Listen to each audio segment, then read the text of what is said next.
My name is Josh Mitchell. I teach at Georgetown University, although I just flew in from the Middle East 48 hours ago to do this, and I will head back tomorrow afternoon.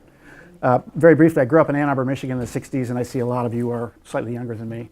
So you will recall then what the 60s was like. I went to the University of Michigan. I had every intention of being involved in the regenerative life support system portion of the space program, and of course the whole thing withered.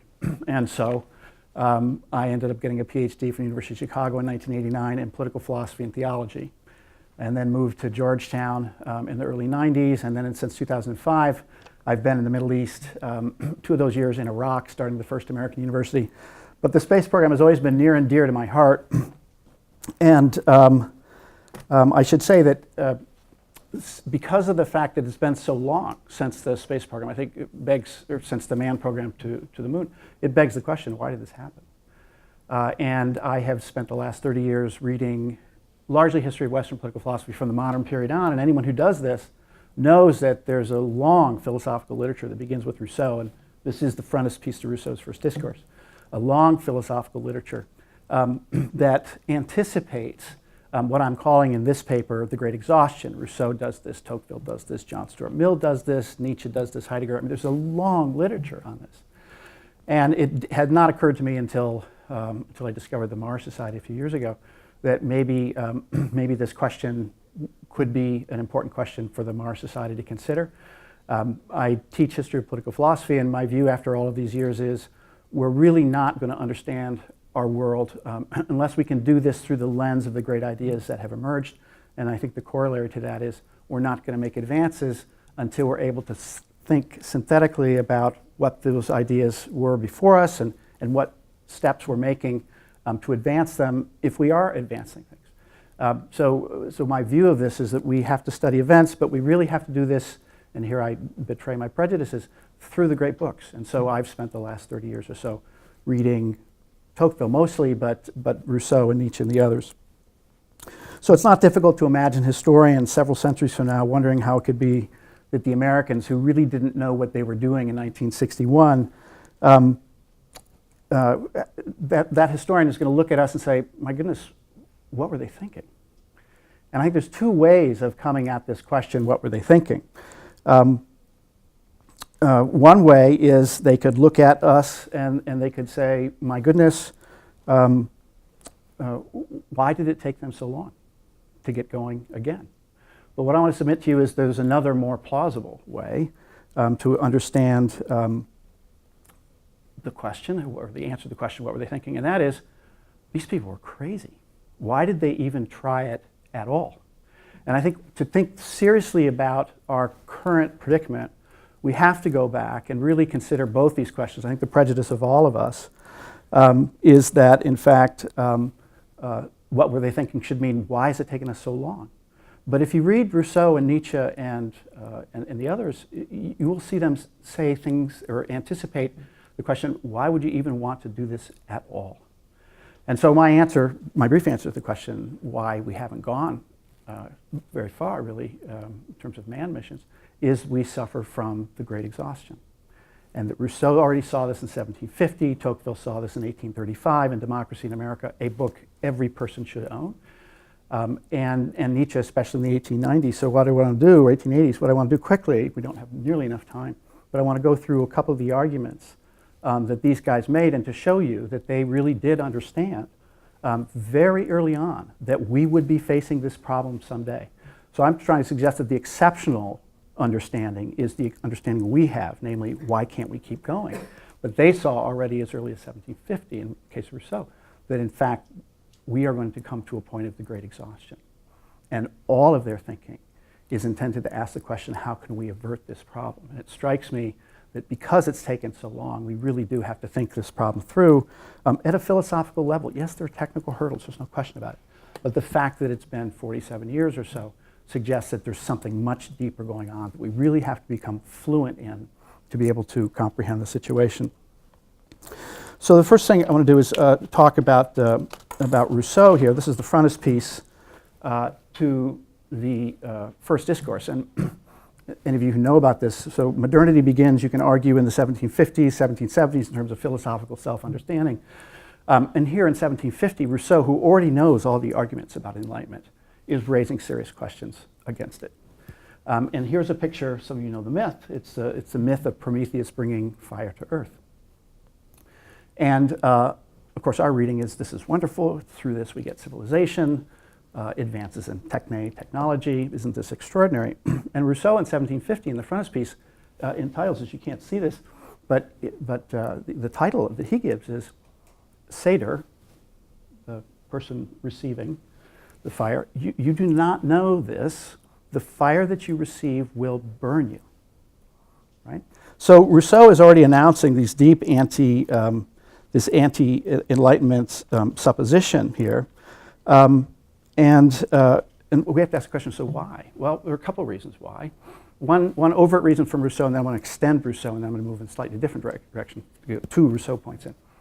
So the first one is Rousseau is the first one to announce that need is not simply an objective phenomenon. Need is a relationship between your desires and your capacity to fulfill them. Okay?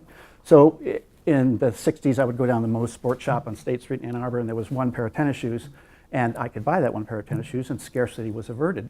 But if I have a desire or a need for 20 different kinds of tennis shoes, and I can afford 18 of them, while objectively I may have more, subjectively I'm still in a condition of want because my desires exceed my capacity to fulfill them. So that's part of Rousseau's apprehension about the advent of technology. But there's, I think, a deeper one. And this is really the first substantive point I would make, namely that, that we have to ask the question, if nature hides her secrets from us, and this is exactly Rousseau's point, nature has deliberately hidden her secrets from us because she knows we would be most happy if we didn't expose all these secrets. So the question is, if she hides our secrets, what would we need to do in order to discover those secrets? And it's fairly clear, I think, on Rousseau's view. Namely, we would have to expend ever more technology or ever more resources in order to penetrate nature deeper and deeper. You know the picture here, yes? This is a CERN accelerator. So the deeper and deeper we go into nature, penetrate her secrets, and of course we'll need those secrets if we're going to go to the stars. The implication of this, of course, is that we're going to have much more energy, much more social coordination in order to accomplish this goal.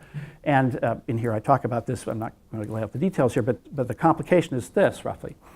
You can have high amplitude, low energy events with low technology. So a fire burns and the house burns down, and that's fine, or maybe the village burns down. But when you get to high advanced technologies, you have low frequency, high amplitude events, like when a nuclear power plant goes bad. And so you need extraordinary social coordination the more and more you penetrate into nature. And so the implication of that, of course, is that in order to make progress, we're going to have not just NASA, we're going to have to go much beyond that. And this was the remarks of the second speaker this morning, yes? That we're going to have coordination with ESA and eventually Indians, and isn't it great that the United Arab Emirates is getting involved in this? So it seems to suggest that it's a Star Trek vision, right? We need to have more than national aspirations, more than international, probably even planetary aspirations or coordination if we're going to penetrate into the secrets of nature. When I get to Rousseau, or when I get to Tocqueville, I'm going to show you that there's actually really serious problems with that. But at least I think Rousseau understands that in order to penetrate into the secrets of nature, we're going to have extraordinary social coordination of the sort that would really diminish our freedom. Yes? All right, second point, and I'll illustrate this with movies. Do you know the reference? So this is the Alien movie. And what I want you to look at is Sigourney Weaver in the machine, right? Now, Rousseau in 1750, in this first discourse, is so prophetic. He says, our modern scientific soldiers, we are told, will survive all sorts of trials and tribulations, but how do they compare with the ancient soldier who has courage but no armaments? Now, what Rousseau is getting at is the problem that I call in this paper the problem of prosthetic man, the problem of the being who puts on armament. Yes? And Marx in the 1844 philosophical manuscripts runs with this, and his argument is money becomes the universal prosthesis. I am weak, doesn't matter. With money I can put on any prosthesis and become strong. This is the basis of Marx's anti-capitalist thinking in the 1850s. But what Rousseau sees in 1840 is that there's a there's a proper relationship to prostheses. In other words, if you have the courage and then you put on the weapons, then you amplify, right? But what we're so worried about, he could see this already in 1750, and here's the way I would put it, that what can happen is that supplements, these prosthetic supplements, can become substitutes.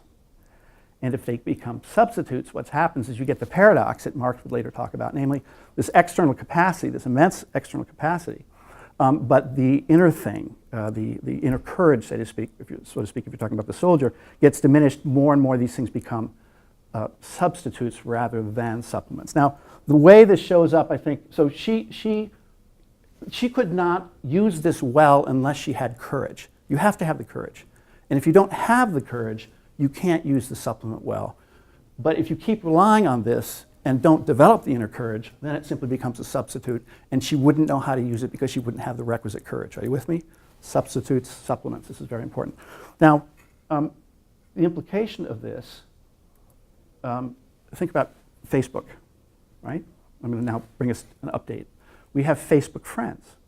And here too, what you have is something that could be a supplement. So if you understand friendship in your bones, if you have friends, then you can leverage social media externally. You can put it on. It can be a prosthesis, and it can extend friendships. But imagine a world, and I see this already with my students. I teach at Georgetown, both in the Middle East and on the main campus. This younger generation is deeply involved in this, right? So they have friends through their computer, and so what you have then is not the supplementary relationship where you understand friendship and then extend it, but rather you have the substitute relationship, and we begin to wonder whether they have friends at all. Why am I raising this?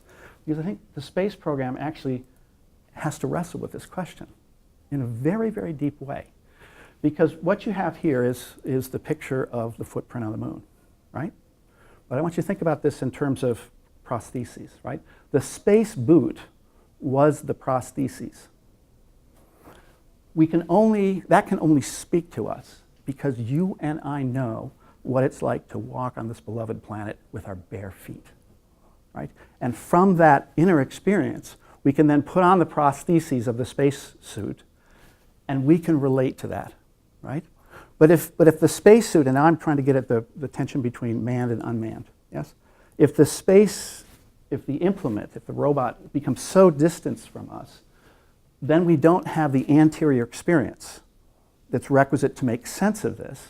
And as a consequence, this is not a picture of a footprint on the moon. This is really, technically speaking, it's simply lines in the sand, right?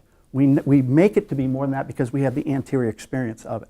And so my argument here is, following from Rousseau, is that he sees where this is going. If we keep going substitute, substitute, substitutes, and we don't have, now I'll come to the point about manned mission, we have to have human beings out there for this ultimately to make sense. We can't violate the supplement substitute relationship. We have to keep this intact. So we have to be there to make it sense.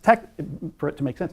Technically, I should be clear, there is no such thing as an unmanned mission if you see this, because our capacity to integrate the cues is based on our anterior knowledge, so it's always human.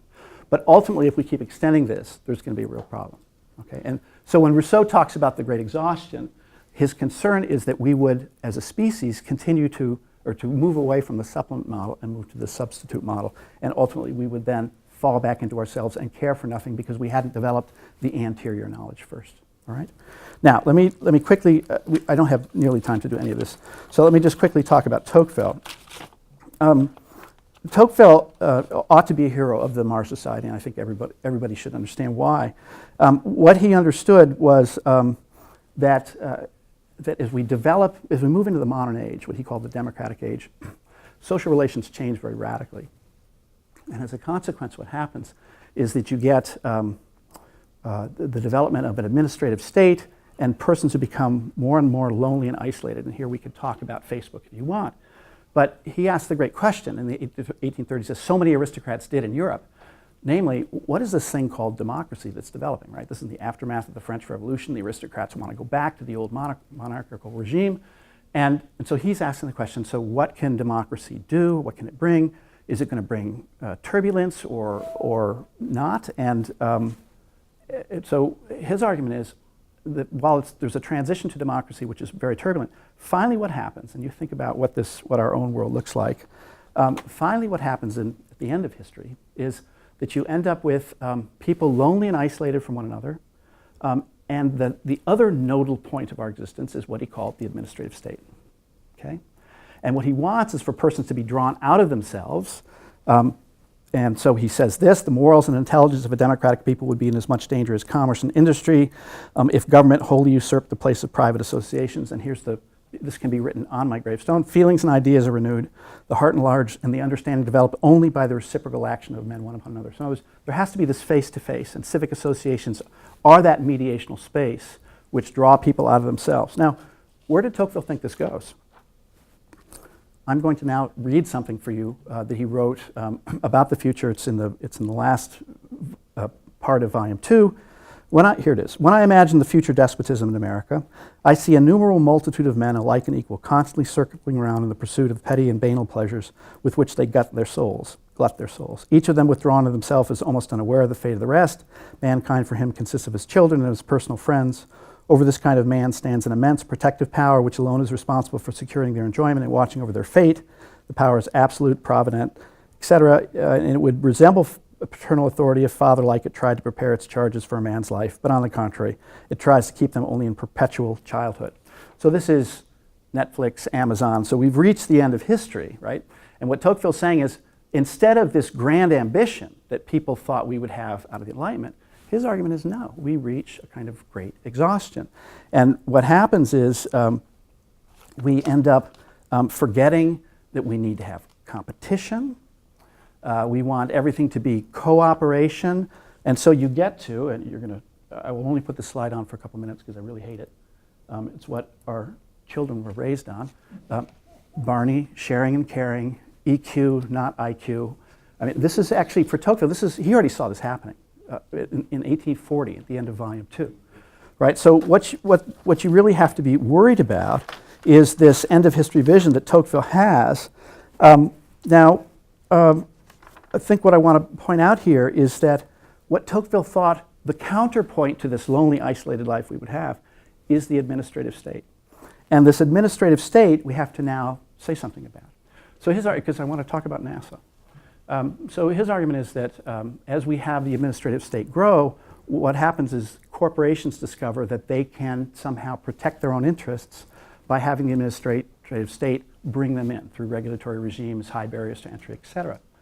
And so what Tocqueville worries about is that the more and more you have what we come to call crony capitalism, where you've got close alliances between corporations and government entities, what happens is you set up high barriers to entry, you get the development of NASA becomes a high-tech corporate special interest group accommodation platform. I mean, this is my own term, but this is what ends up happening, right? Now, I want to be clear, this is set against what Rousseau had said, right? In order for us to discover nature, we have to have this huge level of social cooperation, right? But what Tocqueville's saying is, you really don't understand here. This cuts both ways. There's no parsimonious answer. In other words, sometimes it's partly true that, yes, we need to have global coordination, but his big worry, you have to understand this, the big worry is that modern existence would split out into two nodal points where we'd have lonely, isolated individuals with their Facebook posts downloading from Amazon. I mean, you know the whole story, yes? And this administrative apparatus that watches over us all, right? This for him is a huge problem. So I think we need to think very deeply about this. We need to think in terms of political sociology in order to think through some of the problems that we're having. Yes, I admire what's happening with NASA and the global coordination, but Tocqueville's response to this is you have to be really, really careful, because what you're doing, and you heard the gentleman in the back of the room raise his hand and say, wait a minute, I'm not part of this international, right? This international access.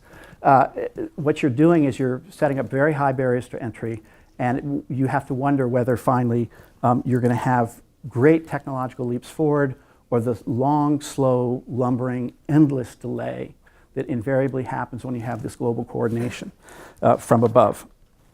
Now, I'm not going to do Friedrich Nietzsche, but this is the appropriate picture. So if you know this, Edward Munch, The Scream. Nietzsche radicalizes the problem of the end of history. You go look at the prologue to the Spoke Zarathustra. We have invented happiness. What is longing? What is love? What is a star? And they blink. This is suggesting that at the end of history, we no longer have longings, but it's more subtle than that. He says, a little poison now and again, and then a lot of poison at the end. What's a little poison now and again? Sort of titillating hints about some grander future that we have in our movie theaters and our sporting events, and then we go back to this kind of mundane life that we have. So all three of these authors see very, very huge problems that point to what I'm calling the Great Exhaustion. Now, I've got a couple minutes left. Let me just say something here. So the interesting thing intellectually is, why is it that the darkness that Nietzsche announces in Europe never really comes to America? And here I think we have to go back to Tocqueville. And what Tocqueville sees brilliantly in the 1830s is that the Americans have these habits of thought. And he said these habits of thought are very, very important. If you want to understand these people, you have to get it.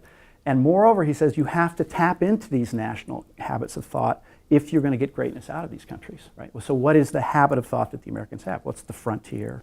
It's practical hands-on experience. It's some sort of high ground, which in religious terms was the city on the hill. Well, we can't talk that way anymore. Well, we can talk about the high technology frontier, right? Well, this is a way of masking this issue. So it's a very, very serious problem. And I think the question that I want to leave us with is whether all this global coordination is actually going to get us to where we need to go, or, and now I'm going to come back to something nobody wants to talk about, which is what got us to the moon in the first place. We are moving, take a look around the world right now, whether it's Trump, Brexit, the disintegration of the European Union. My own view, and I'm out in print in this, go look, a big mag article, Politico, just came out 2 weeks ago. We are returning to the age of the nation. And for me, the question is not whether it's the age of the nation or global coordination. It's whether the age of the nation is going to be a dark, nefarious type of the type that we had in the 1930s, or whether it's going to be a liberal state. So my own view of this is, yes, some level of coordination, but I don't think, honestly, and here's my wager, that we're going to really have a robust space program unless there's international cooperation or a lot more of it. I don't think the sharing and caring is the way that we're going to make huge advances. It's much more peaceful. But the ugly truth is sometimes you really do need competition to move things forward. I'll stop with that. Sir. I'm from the Apollo generation. So am I. And we all thought, well, in the 1980s we're going to Mars. Right. Well, the 90s we're going. 2000, 2010, 20, 30, 50. Okay. Why do you think the politicians and their benefactors in the 70s abandoned the idea of taking the next step forward and going to Mars, and instead decided to spend hundreds of billions of dollars for a space station, where, as Zubrin points out, we can collect urine samples every few months, and the space shuttle, which was totally useless except for military applications and a few programs like the Hubble, of course. My answer is a very simple one. If the Russians had gone to the moon a few years later and let us know that they were going to keep this up, we would be at Mars by now. So if China goes to Mars, they'll be I want them to do this. And look, I want to be very careful about what I say here, because I know patriotism can devolve into very dark nationalism. And we learned this lesson in the 1940s, and that's the reason why the EU got developed in the first place. I'm only saying we can't escape the mixed good aspect of national pride. It's always going to be mixed. And what we've tried to do is say, as the Europeans, what's the great slogan in Europe? Never again Europe. Yes, we're never going to do that again. And my sense of this is we're moving in the direction of a strong state now. People in the space program have no idea, because they're still operating in this global coordination mode, which is the post-1989 moment. That's my argument. And I'm arguing that all you have to do is step away from the science and look at the politics around the globe right now. And we're moving more toward nations. And it strikes me, to come to your point in a way, that there's a robust way to do this, right? And this would be to put the national self-understanding behind the notion of the new frontier, which was the way we did it in the 70s. So I think we really need to think about this tension between particularism and universalism. I don't think that you can, on Tocquevillian grounds, and you can go find parts where he talks about this, on Tocquevillian, that you're going to get great advances through global coordination, precisely because the corporations become the special interest groups that then are established very high barriers to entry, and that's why NASA has 500 missions, right? So this is, I think, a very, very serious problem, but I don't think this community has the language to talk about it. That's why I think philosophy is very, very important. We need to have an articulated understanding based on great ideas why we're in the position we are. And what we're talking about now is political will, not enough money, the science isn't there. That's not quite right. Let me just end with one more thing on the business of what's possible. My argument is you have to have a certain disposition of mind in order for real advances. So Adam Smith writes in 1776 the great book called The Wealth of Nations. It's a radical book. Why?